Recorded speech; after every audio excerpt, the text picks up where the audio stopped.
Wait, who would have thought that this was your... He just counted me in.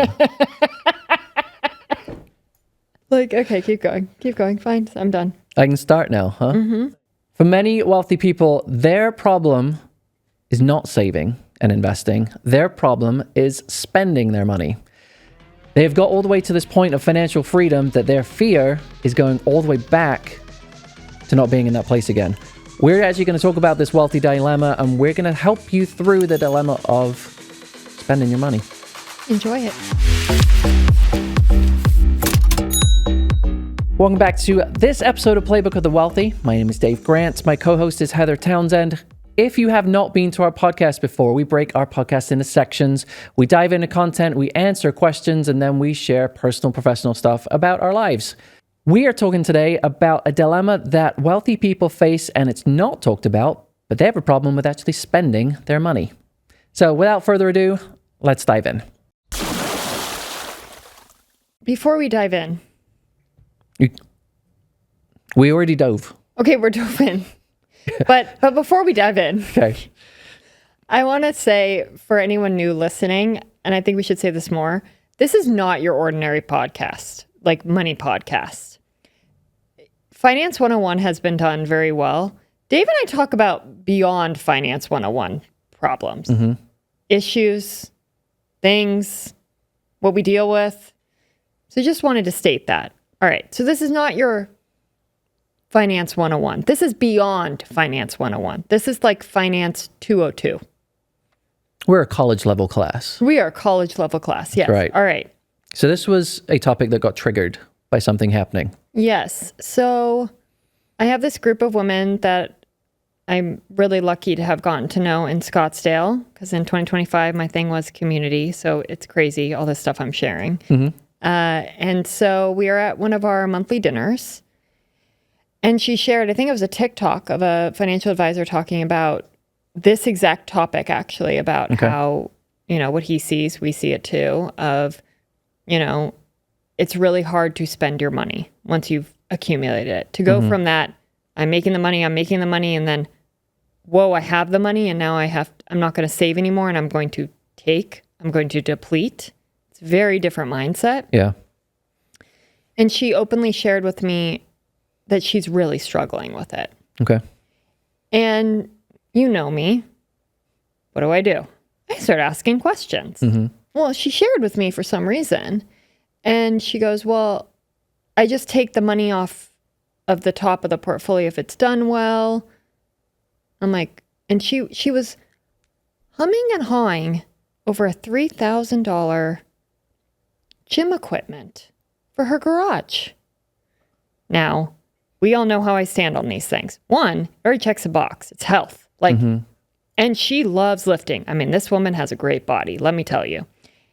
She loves lifting. It's health. And it's it's something she's going to enjoy. I mean, it's literally her hobby. She loves lifting with her friends and everything.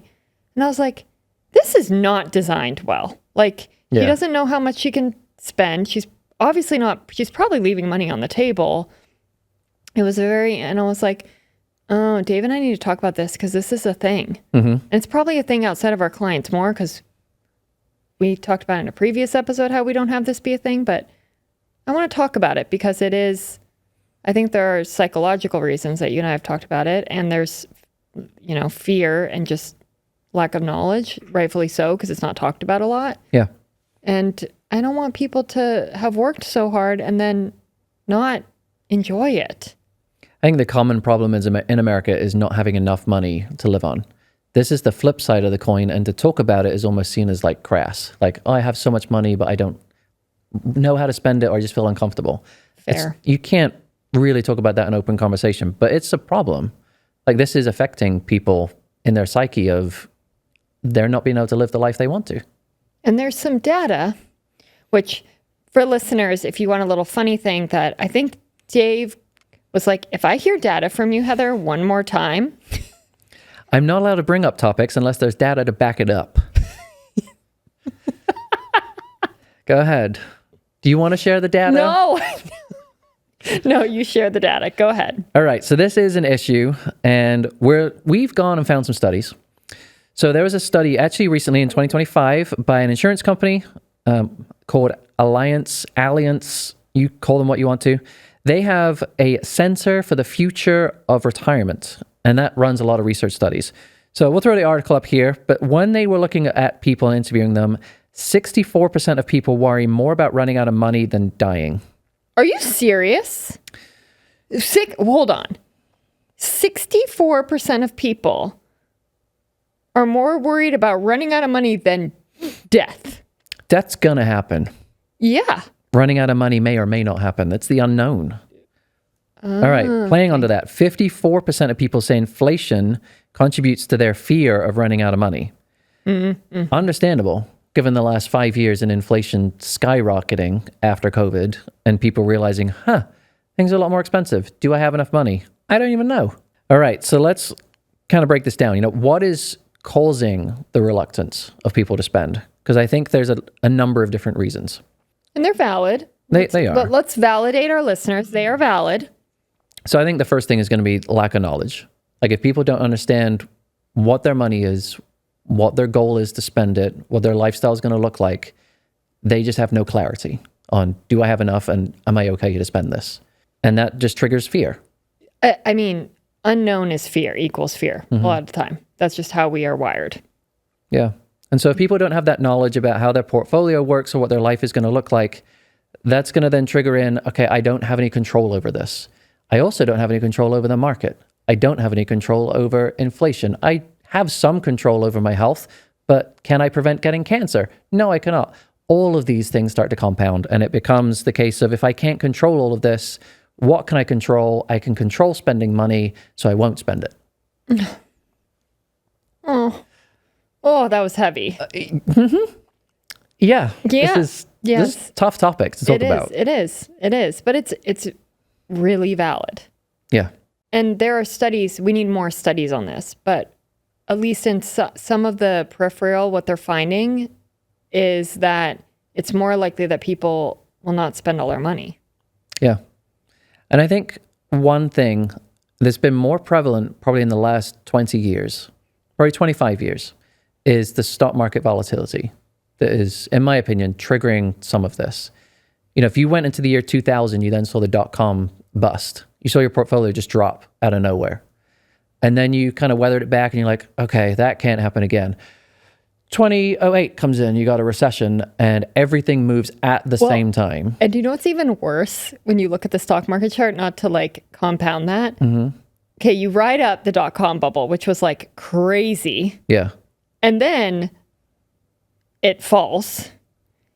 And then it gets back up to where it was before .com. So you're basically and then it falls again. It didn't really go above .com. It was it's called the flat decade. Yeah. And then you have to go through the Great Recession.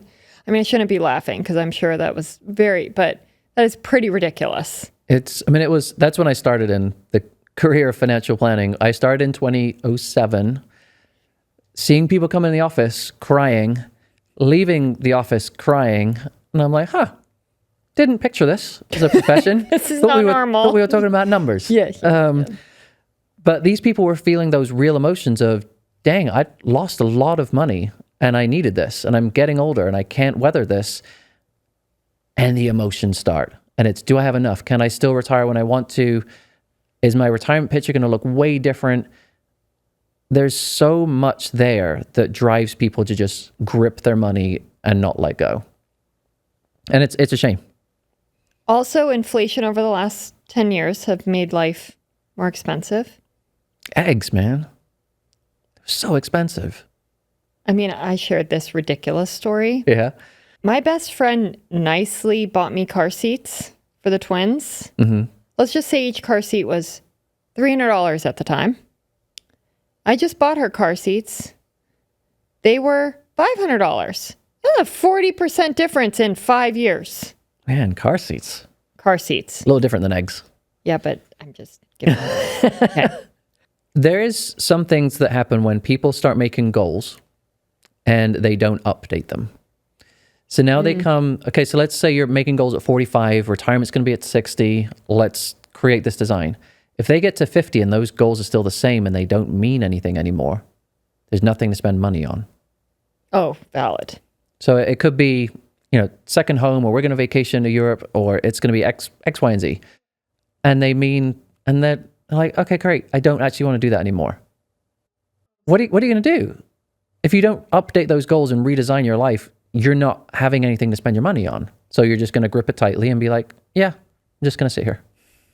I'm getting really sad. My energy is just going down. The other thing too on this is legacy. I don't think we touched on that yet. We haven't. People want to leave a legacy. My question that I think does make clients uncomfortable, but I ask it, how much is that legacy? I make them give me a number. Yeah, that's important. Yeah, you don't put a number on it and you're going to be like, I want to give them everything or as much as I can. Yeah. Or maybe you only want to give them 500,000 and then you actually still have a lot to spend then. Yeah. Yeah. Okay. All right, let's flip the script. That's the reluctance of it. I know. Now you just took my energy. I'm like, oh. Let's get out of the bummer. Well, yeah. Let's go up the mountain here. All right. So let's talk about how we overcome this reluctance to spend.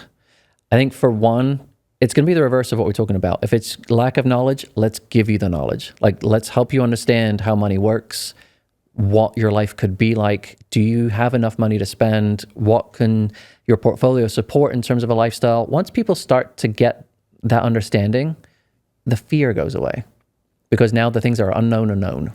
120%.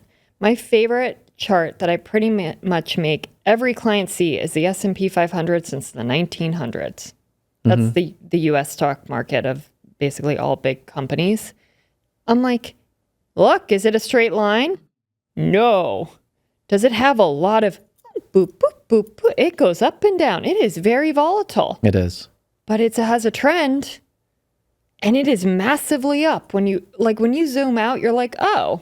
But if you go you go tiny in, it's volatile. Yeah, and the people who jump in and out over and over again. Oh dear, oh gosh. You don't make any money. Day trading's coming back, by the way. It's like the trend of the young kids. Yeah, you know about this? Oh, should we trade options on NVIDIA?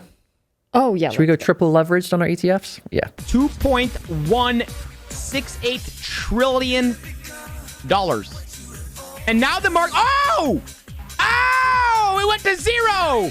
Yeah! So when we were talking about people not looking at their goals frequently, that's when you get to be a little stagnant in life.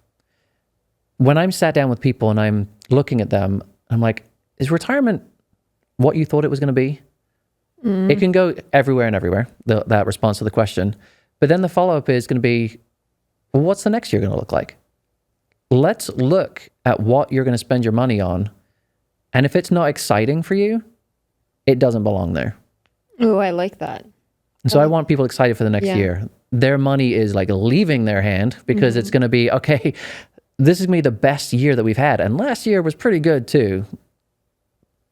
So I don't want my money anymore. I want life. Yeah, I think that's so important. I think mapping it out when we go back to the data too, like we spoke about it on a previous episode, but I think the stock market volatility is real. And I'm sorry, I'm not going to tell you what's going to happen next year or even tomorrow, how much it's going to be up or down. I have no idea. I actually embrace the unknown, which is crazy, but it is true. I can only go back on data. We have a lot of it, though. We have a lot of it. And I can put in as many lifeboats as I possibly can for what is thrown at us. That's basically all I can control. But based on data, doing that, very likely you're going to be able to spend your money. And I think the regret is way worse of being on your deathbed and saying, I wish I went and saw my kids more. I wish I went to go see Iceland. Like whatever it is, that is heavier. Yeah, I agree. And who did it really well is the man who wrote Die with Zero. And I have made a few of my retirees read that book.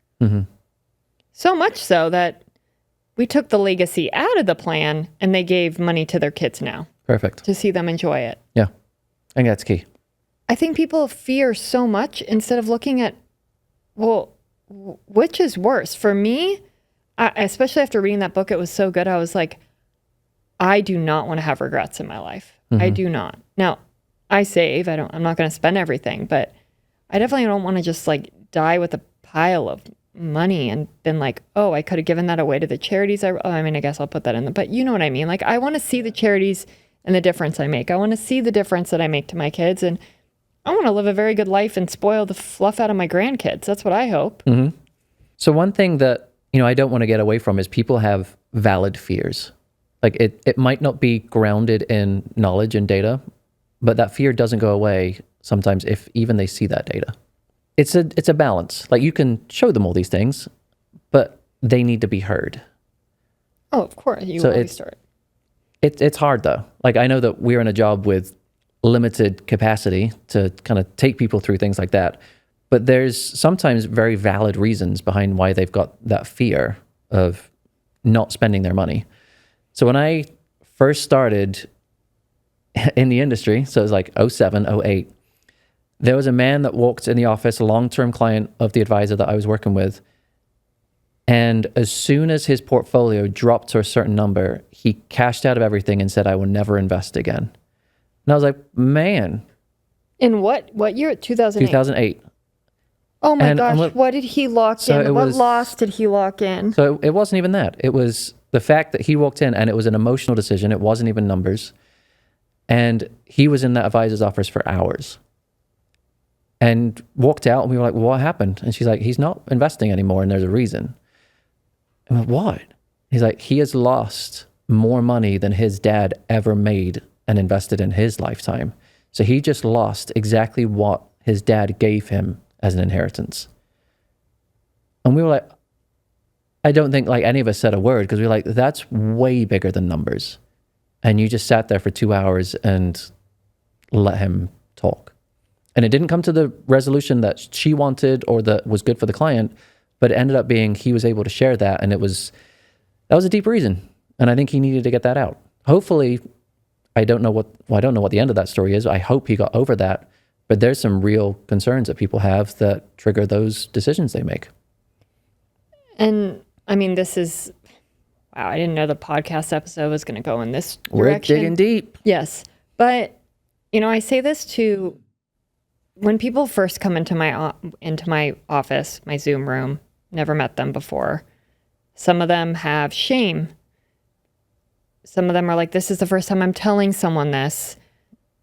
Clients have done that to me. Like, I have seen so many of my clients tear up because money is emotional. Like, it is really emotional. We need it to live. We need to take care of our family. We need to feed ourselves. Like, it takes us to go do the things that we want to do. I mean, it is really emotional. I think if you're not planning with that awareness, you're missing out on a lot. You're not a good planner if you're not aware that money is emotional.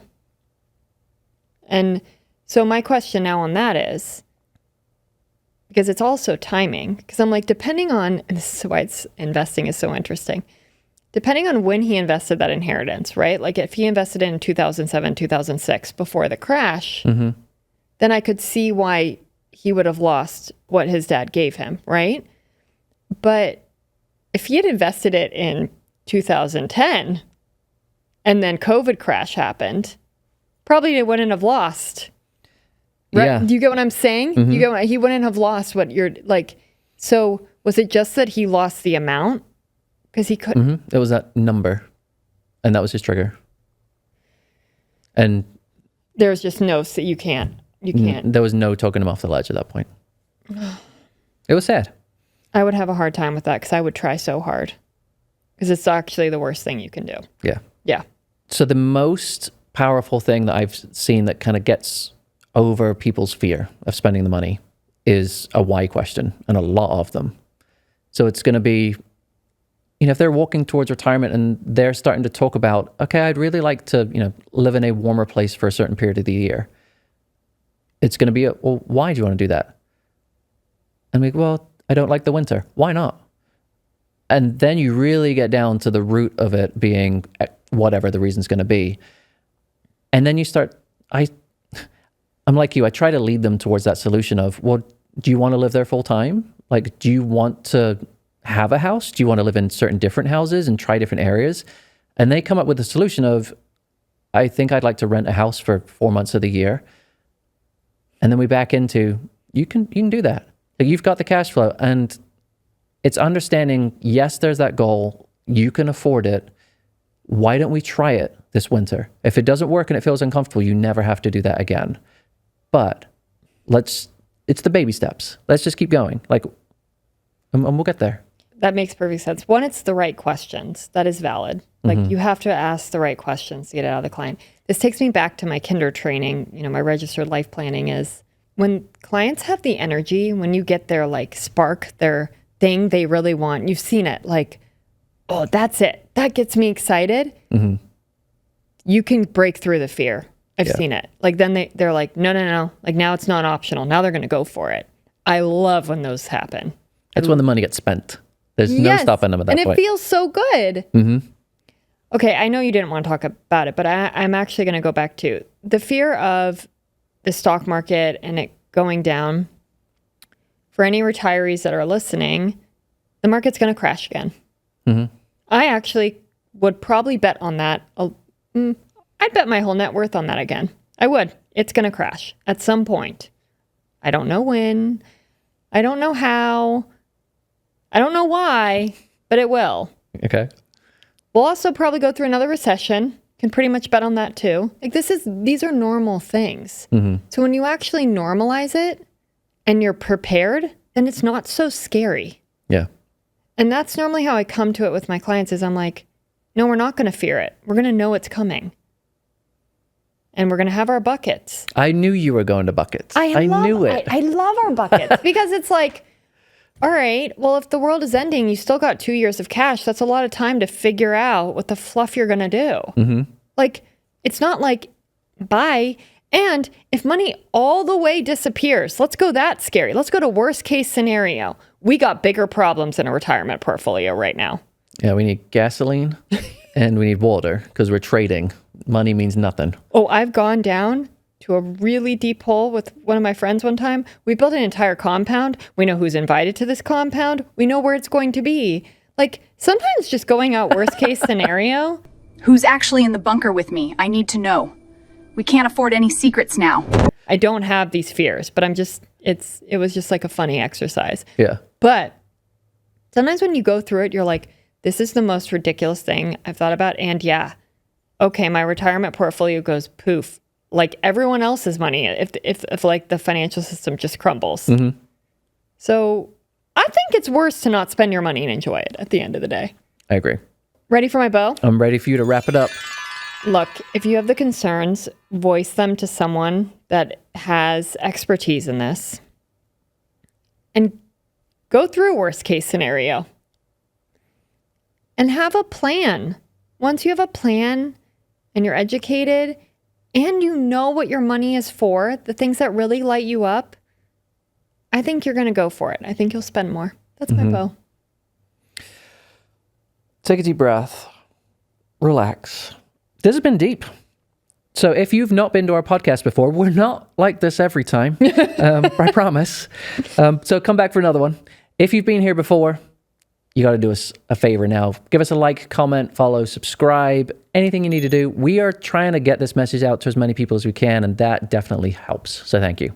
We're going into the next segment of our podcast. This is called What Would You Do? My parents retired this year, but when I've talked to them, they aren't spending anything. How can I encourage them to spend their money? This is pretty deep because this is parents with kids. Yeah. Like that's hard. There's boundaries. There's questions you might not feel comfortable asking and hearing the answer. That's exactly where I went to. I'm like, ooh, dynamics. Yeah. But I think it's going to be the why questions of, are you guys doing okay? Like, why aren't you spending? Yeah. Why are you not spending your money? Because you have enough. You hear, I said something without my lips moving. Let me answer the question. So it comes down to just exploring that with your parents. Like understand, like what life are they trying to design? Like what lights them up? What gets them excited? Give them permission to spend the money because their thought in the back of their mind might be, I want to give my kids all my money. You then have to be noble and say, I want $0 of your money. Even in the back of your mind, you'd be like, I really want some. But you need to give your parents that permission and say, I want you to spend all of it. And I want you to live that lifestyle that you have worked so hard to get. That may be the encouragement they're looking for, or it may not, but you just got to lay that out. So it's not easy, but just have the conversation, and maybe it won't change. So have the conversation again and in the future, but just talk to them. All right, I'll get personal for a second. This was me. I was doing my mom's retirement plan like 5 years ago. And I'm like, what's going on? Like, you're fine. And she's like, well, I want to leave you some money. And I'm like, no, I'm good. Like, I know what I'm doing. I got this. Like, I don't want your money. I want to do this all by myself. Like, no. And like, I think that was really important for her to hear, because if she would have passed and I would have known she's leaving me money and didn't get to enjoy it, I would not feel good about that money. Right. So again, we just got a little this episode. We're getting deep. Well, I mean, it just shows how emotional money is, It right? does. It is. All right. When I was working, my long-term goal was to buy a sports car at retirement. Ooh, what sports car? They didn't say. I'm retired now, but can't bring myself to buy the car. What's going on? I think there's a couple ways to look at the question. Like, one, is this a data problem? Like, do you not understand if you have enough money? And if you do, Buy the car. or what does the car represent? Oh, We're gonna dig deeper here, what does the car represent? because this is me. My retirement goal is a Porsche 911. Are we just getting personal? all over Maybe, the- okay. maybe. All right. But as I think more about it, if I get to that point, even before retirement, and I get to the point and I say, I have enough money to go and buy the car, is it more the fact that I've got the money to go and buy the car and I've got the choice? Or do I actually want the car? What is it, do you think? I have no idea. Okay. So I am not sure of what my answer is for me right now. But that would be what I would ask someone. Like, is it the car? Or is it the fact that you can afford the car? And then at that point, it becomes that very existential question. I actually get this. I actually get exactly what you're talking about, because I thought I wanted all these designer purses and I wanted all these things and da-da-da-da-da. Once you can afford them very easily, and I'm just saying, like, okay. But once you can, it's like, I mean, it's a very different when I was 25 making $50,000 a year than to where I am today. It's like, Goals change. I'd rather take a trip with my kids and like see them laugh and smile in the sand. It's just, Yeah. I think the middle ground is go rent the car or lease a car in a really short term. Just go enjoy it and then decide if you want to go buy it. yeah, unless you're Heather. Heather will have a sports car for sure. Yeah. Don't touch my car. But now my clients feel for you, because you now just told me a goal. And you're going to get to retirement. I'll be like, so, buying that sports car? I'm going to show you a picture on the screen right now. It's in my office. It's a little boy on a bike looking at a Porsche. And there's a saying. You now have to go watch our videos in order to see the saying. All right, question number 3. I have more money than I need and will likely leave a big inheritance. How can I structure my spending in the meantime to get the most out of my money? I actually want you to read Die with Zero, listener, because it's going to really help you rethink inheritance. And why I share that is it completely turned the way I thought of inheritance upside down. And he just does it in such a way that you need to read the book. Listen to it. I don't care. I wonder if you will switch your mind and be like, I'm going to give the inheritance to my kids now. I want to see them enjoy it. If you don't like reading or listening to long audiobooks, Blinkist will give you the highlights of the books in about 17 minutes. So then if you still don't, then you can build the inheritance in your plan to see how much more you have left over. That's just math and us with our tools. And then the other questions that I have come up when I was talking to someone who had another advisor, and she looked at me so interestingly, and I was like, so you want to leave X to your kids. Okay. Do you want to leave that because you already have it in real estate right now. So is it on top of real estate? And she was like, well, no. I'm like, okay, we just won't include the real estate in your plan. That's your inheritance. Like, there it is. Yeah. Done. So now all of this is your fund money. And I mean, that was just like, wait, what? Was that an eye-opening moment for her? Yeah. Light bulb went on. Yeah. I love when That's we cool. ask those questions. All right, we're moving into the final section of our podcast. It is called Highlights. It's where we share something fun about our lives, whether personally or professionally. I'm going first. This is something you may want to do with Alex, your husband. Sarah and I, which Sarah started. I just looked. What? Where is this going? Okay. Gratitude. It's an app that we have on our phone. Okay. Every day, it sends you an alert that you have to put down 3 things that you're thankful for in that day. And then it will share it to different people in your circle that you've included. All right. And then every now and again, it will trigger saying, what is one thing that you like about X person in your circle? It's just me and Sarah in the circle. We don't get much choice about who we're talking about. But we've put things in there, and then the other person's coming to the room and just like giving the other one a big hug. Because they're like, that was really sweet. Or it's been something and like, I didn't realize that you had to struggle today to figure out what was gratitude and thankful in your day. So how's your day going? But it's been really good. So you can see what each other say about gratitude, not just what do you say about the other person, but what your gratitude. You can see everything is openly available to everyone in each other's circle. So you can read love everything. that. So it's been really fun to see what each other's approach has been to the day, what has been, you know, the good parts of the day, and what she actually finds that she's thankful for in the day, which then means that I can make sure she has more of those. You know, maybe not everyone's a fan of Tony Robbins, but I am. And one thing that he said on, I think I saw it on one of his social media channels that it really hit me was he was like, well, if you're focusing on what's wrong all the time, or, oh, this isn't happening for me or whatever, you're selfish and you're looking just inward constantly. And he's like, even if you shift to go, wow, and you like focus on what you're grateful for, your happiness will immediately change. Your energy will immediately change. And I believe that. I mean, there's a reason why gratitude journals are talked about. Why I love what you say is it like forces you to do the thing every day. So have you been doing it consistently? How long has this been going on? Oh, 2-week streak. Oh, that's good. Are you going to stop or you think you're going to continue it? My wife's in the circle. I'm not allowed to stop. She's the only person. I'm like, okay. I wonder, this is going to be like really good for your marriage though, too. Because I mean, I imagine, I don't know about you and Sarah's marriage like in that detail, but I mean, I know how busy Alex and I are with raising kids and having careers. I don't have a lot of time to tell them how grateful I am, but Yeah. I don't think I do it on a daily basis. Yeah. And just to know if the day's gone well or not. Yeah. Sometimes we don't even ask that question. It's like ships in the night. But yeah. I get it. Oh, I love that. That's a good one. Mine's not as exciting as yours. Okay. So, you know this story of the cobbler, how he never does his own shoes and the kids? Yeah.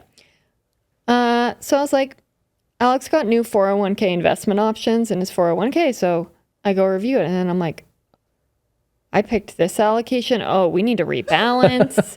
like, cause you know, it doesn't automatically rebalance. So after what's been going on and we were wonky, I was like, oh, we need to rebalance here. And then I was like, oh, we have too much cash in our HSA. And then we had like to get it invested. And then we had the dynamic conversation of, all right, we are going to buy a house in the next, like a bigger house, we imagine, in the next 5 to 10 years, because we don't want the kids to share a room. Yeah. And so I was like, well, our brokerage is 100% stocks. That's not probably the smartest thing. So we went 90-10. Just dial it down a little bit. Just dial it down a little bit. Okay. I was like, just a little bit. Because we would delay if like we were having a huge stock market downturn or whatever. But it was just like, wow.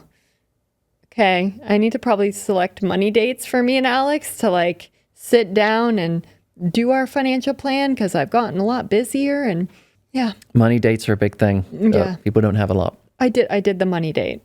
I love money dates. Talking about money, if you hadn't guessed, is what I love doing. Sarah, not so much. Yeah, I don't think Alex enjoys it, which is normally why I operate the financial household. But this was his 401k and he needed to push the buttons on the HSA. That's true. And I feel like on the big changes to our allocation and stuff, I like to include him in those. Yep. That's good. Okay. So maybe we'll have another one next year. It'll be another year that this happens, but yes. All right, that is the end of this episode. So thank you for watching this episode of Playbook of the Wealthy. If you want to follow us on a podcast format, we're everywhere you can listen to podcasts. If you want to watch us on video, who doesn't? We're on YouTube, Spotify, Instagram, LinkedIn, everywhere you can watch videos. If you want to send us a question, you got to go to our website first and check that out. That is playbookotw.com. Then you can send us a question. It is hello@playbookotw.com. And we'll see you next time. And before I say the closing word, I really, really like your questions. I encourage them. It's why we do this. So please, please, please send them in. We love them. And now I will end with toodles. All opinions expressed by Dave Grant and Heather Townsend are solely their own opinions and do not reflect the views of their respective wealth management firms. This podcast is for informational purposes only and should not be relied upon for investment decisions. Nothing in this material constitutes a solicitation for the sale or purchase of any securities. Clients of Retirement Matters and Townsend Financial may maintain positions in the securities discussed in this podcast.